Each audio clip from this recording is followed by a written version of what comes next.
Fiose, Fiossi, bentornati sul canale e benvenuti in questo nuovo video. Ci scusiamo per questa nostra latitanza ultimamente, ma abbiamo attraversato un periodo non troppo felice. Abbiamo perso un nostro amico, purtroppo, il nostro Spike. Abbiamo avuto un po' di problemi anche fisici, ma oggi finalmente torniamo in montagna e torniamo in Val Zoldana, la mia valle del cuore. Per andare dove oggi? Oggi partiamo da Costa, ridente frazione del comune della Val di Zoldo, e andiamo verso Baita Dare Doff. Quindi da Costa, che è qui alle mie spalle, si riprende la strada per scendere verso Brusadaz, verso il fondovalle, e la prima via sulla destra si prende in salita. E adesso andiamo su, via! Simone, dai che andiamo, go go go! Civetta e Pelmo al carico del Padre Eterno. E qui c'è un bel via.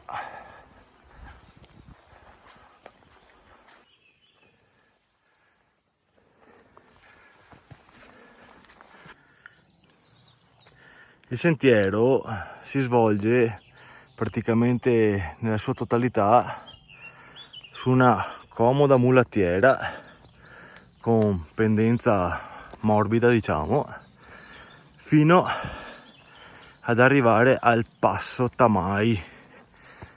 Da lì poi dovrebbe trasformarsi in un piccolo sentiero. Adesso continuiamo a salire per questa comoda mulattiera, strada forestale.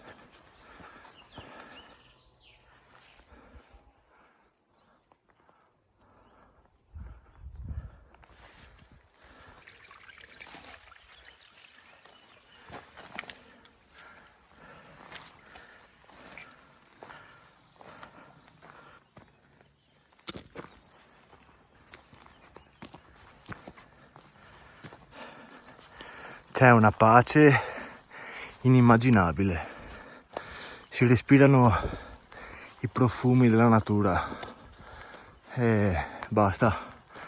Questo è quello che ci serve per stare bene, altro che i soldi, il lusso. Questo è la natura. Sì.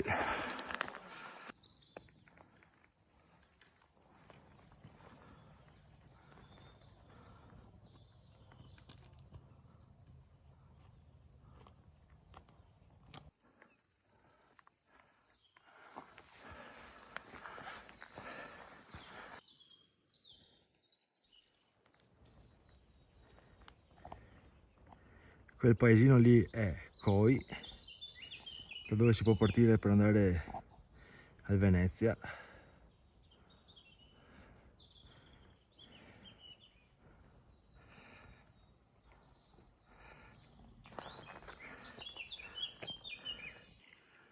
Ed ecco che all'incirca in 45 minuti e sui 300 metri di dislivello siamo arrivati al passo Tamai, che teoricamente è il passo Tamai delimita qua a sinistra, dove siamo venuti, la Val Zoldana, mentre dalla parte di qua a destra c'è il Cadore. Questo è il DOF e poi vi spiegherò quindi perché la casera si chiama Dare Doff. Da qui, dal passo Tamai, ovviamente se si va giù per di lì si va verso Zoppè di Cadore, altrimenti se di qua si gira a destra si può andare verso il Monte Punta e il Col della Salera, dove ci sono alcuni resti delle postazioni militari della Prima Guerra Mondiale.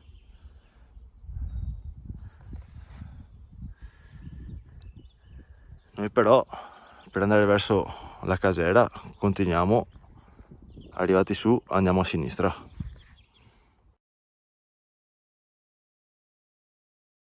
Comprensioni sono così strane, sarebbe meglio evitarle sempre, per non rischiare di aver ragione, che la ragione non sempre serve.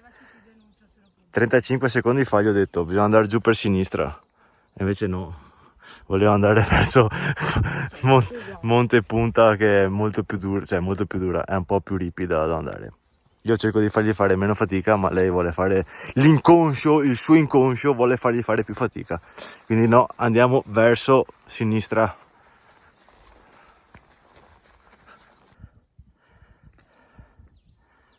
Quello lì in fondo, come si può immaginare dalla forma, è il Monte Punta, Monte Punta, Monte Punta.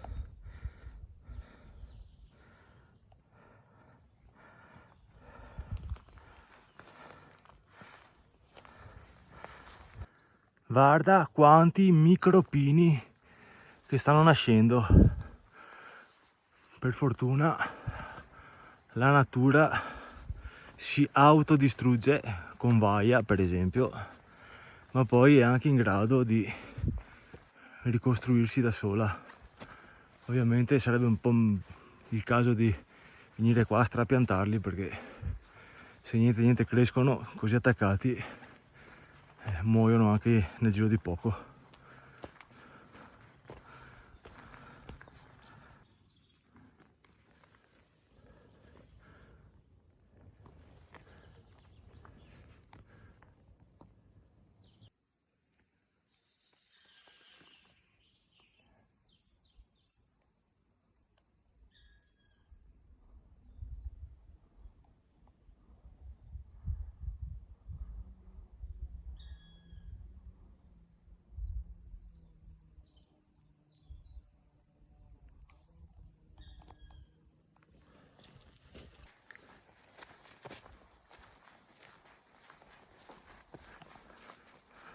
Eccoci che noi arriviamo da lì, dal Passo Tamai, arriviamo qui che troviamo questo cartello che indica il 4,99, prosegue super di qui, che poi si collegherà con il 4,72 che porta fino al rifugio Venezia. Noi invece scendiamo giù per di qua, che è un sentiero non numerato, perché alla fine è sempre la solita forestale, e scendiamo verso la casera, Baita Casera. Adesso andiamo a vederla.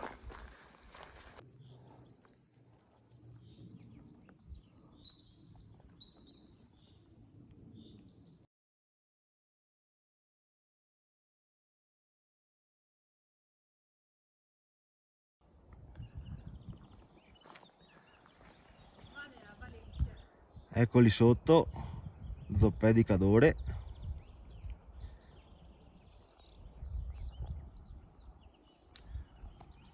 Adesso noi scendiamo un pochino verso la baita.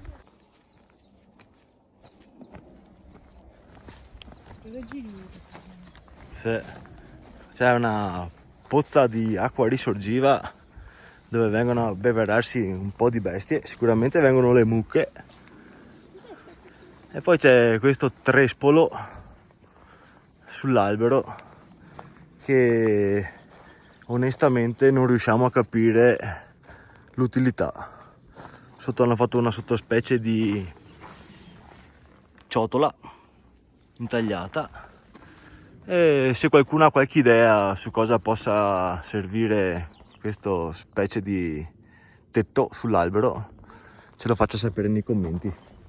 E intanto continuiamo verso la baita. Ed eccoci che in un'oretta e 40 comoda come al solito siamo arrivati al cospetto della piccola casera baita da Re Doff. Guarda che carina. Adesso andiamo a visitarla.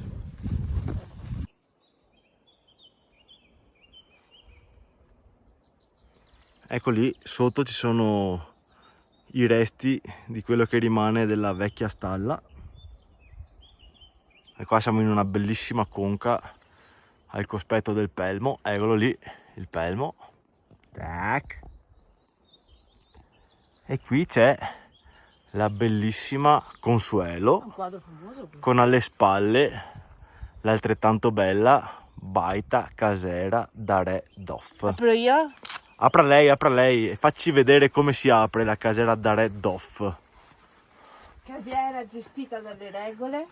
Questa casera pur essendo in territorio del Cadore, è gestita dalle regole di COI, quindi della Val Zoldana. E poi vi spiego come mai. Quindi qui si apre il chiavistello e poi ci si trova davanti una bella porta col vetro e bisogna recuperare la chiave. Ebbene sì, perché qua qualcuno nei tempi ha fatto danni e quindi giustamente le regole hanno deciso di metterla sotto chiave. A mio avviso dovrebbero metterla quasi tutti sotto chiave, visti i comportamenti che hanno certi personaggi. Tac. Adesso magari sarà scuro. Ah, e invece guarda che gioiellino. Gioiellino. Stufe contro stufe. Questa qua probabilmente è anche a gas, senza probabilmente, ci sarà la bombola da qualche parte. Stufa a legna, un bel grill per fare le costicine, soliti strafantini da casera, moche. Bella, guarda che tetto a volta. Tavolato per dormire. Sopra qui c'è un bel tavolato con tanto di scala. Sì, probabilmente ci si sta in 3 larghi, 4 stretti. È proprio coccola. Sì. Una volta era così. E adesso è così. Ma quindi perché casera da re Doff? Dal dialetto zoldano, da re è di là, dietro. Doff è il termine del luogo per definire il giogo, quello che si mette sul collo dei buoi per tirare i carri. E praticamente il Doff è la dorsale che parte dal Pelmo e arriva fino al Monte Ponta. Ovviamente i primi Maigari prendevano le vacche dalla Zoldana, attraversavano il Doff e venivano qua su questa bella valle a far pascolare le mucche. E quindi diciamo per usucapione è rimasta sotto le regole della Zoldana pur essendo in territorio del Cadore. Ecco qua, piccolo momento super quark di delucidazione e da quello che mi ha detto il mio amore, a pochi metri lì sotto gli alberi c'è anche una sorgente di acqua, quindi si può anche fare rifornimento di acqua. Per quanto riguarda le chiavi, ragazzi, è un gioiellino, quindi se volete venire fino a qua dovete fare lo sforzo di trovare il modo di recuperare le chiavi e informarvi, come ho fatto io ovviamente. Bene, adesso vediamo cosa fare, ci rilasciamo un po'. Ecco la chiavetta comoda, caratteristica, molto bella, pesantina, che probabilmente è la cosa più pesante che ho oggi nello zaino, ma bella. Simore! Paninetto, pomodoro e prosciutto cotto alla brace. Consuelo aveva fame. Prima che scatti il nervosismo, meglio sfamare la bestia. Comunque, adesso io per esempio sono arrivato e ovviamente qua c'era tutta quanta l'erba alta sotto al tavolino con le sedie, con le panche. Siccome sono stufo di beccarmi zecche dappertutto, sono andato in cerca, ho trovato un bel rastrello perché purtroppo dovrò farlo presente alle regole della Val di Zoldo. Ci servirebbe un bel falcetto che uno arriva qua, fa il suo, tiene pulito. Con il rastrello ho fatto il possibile, ho tolto un po' di erbacce sotto che erano alte praticamente come la tavola, però con una bella falce si andava probabilmente meglio. Va bene, adesso mangiamo un paninetto e poi vi porto a vedere se esiste o no la fonte d'acqua. Stavolta no che non mi sono smentegata. Evviva cin cin, salute a tutti. Biretta, eh?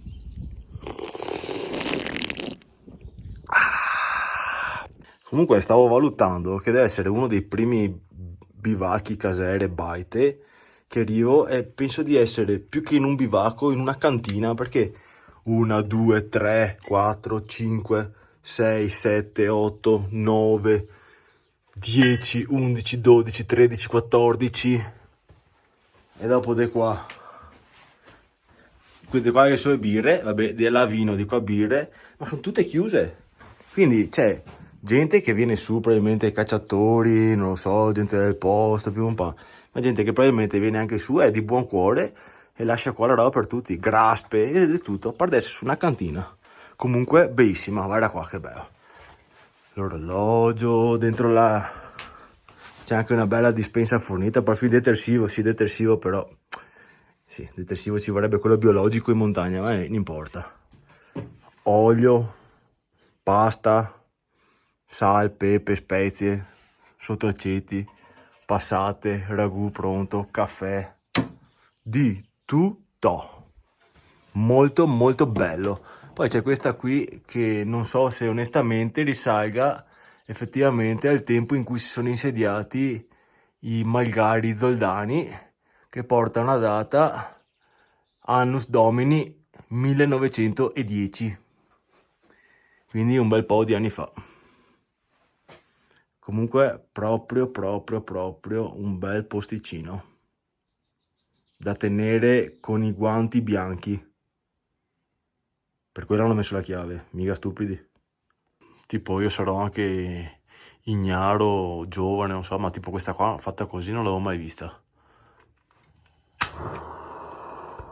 Figata la lampada a gas. Ripeto, qui dentro c'è di tutto. C'è talmente tanta roba che adesso mi sto facendo un caffettino, ma c'è perfino roba scaduta 2 anni fa, quindi tantissima roba c'è. Proprio complimenti a chi l'ha ristrutturata e chi la mantiene, e come potete ben vedere se c'è qualcuno che la tiene chiusa non c'è nessuno che la sporca, non ci sono scritte da nessuna parte. Tutto in ordine, niente di rotto, complimenti. A lei è un po' stanca, ha fatto brutta notte.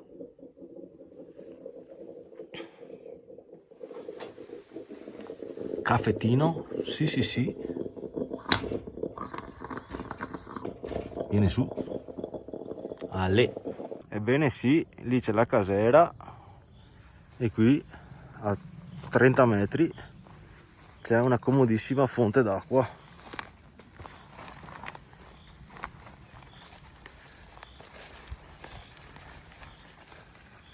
Tac, pura acqua della Zoldana o del Cadore, boh, però è acqua.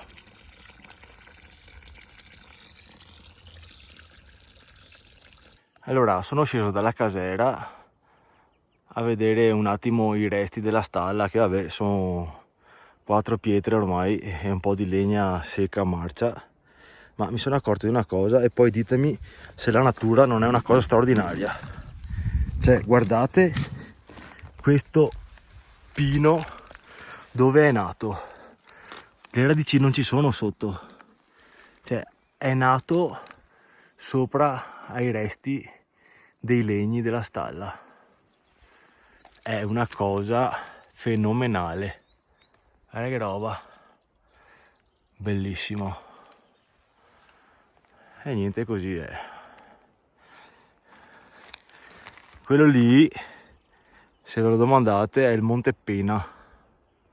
Praticamente ci si arriva dall'ultima forcella prima di arrivare al Rifugio Venezia, si taglia su e si sale lì al Monte Pena.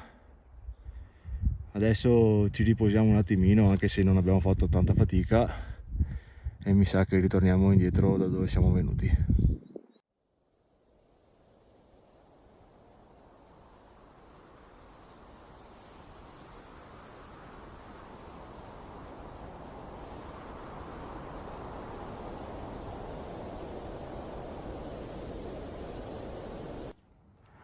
Ero qua che pensavo, no?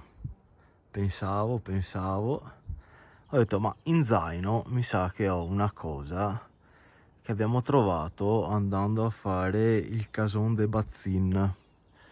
Appoggiato su un capitello lungo la strada abbiamo trovato questo sassolino qua, un sasso per un sorriso. è un sasso di Enza. Beh, siccome è già più o meno più di un mese che ce l'abbiamo in zaino, adesso mi sa che lo lasciamo esattamente qui sopra, così il prossimo che verrà alla baita da Red Off lo trova lì sullo stipite della porta. Sì, sì. Bene, come al solito abbiamo dato una bella scopatina per terra, abbiamo pulito quello che c'era da pulire, non abbiamo lasciato nessuna traccia del nostro passaggio. Ci chiudiamo la porta alle spalle,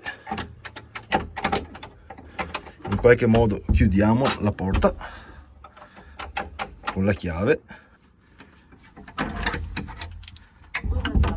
Porta chiusa. Chiudiamo anche la seconda porta col chiavistello.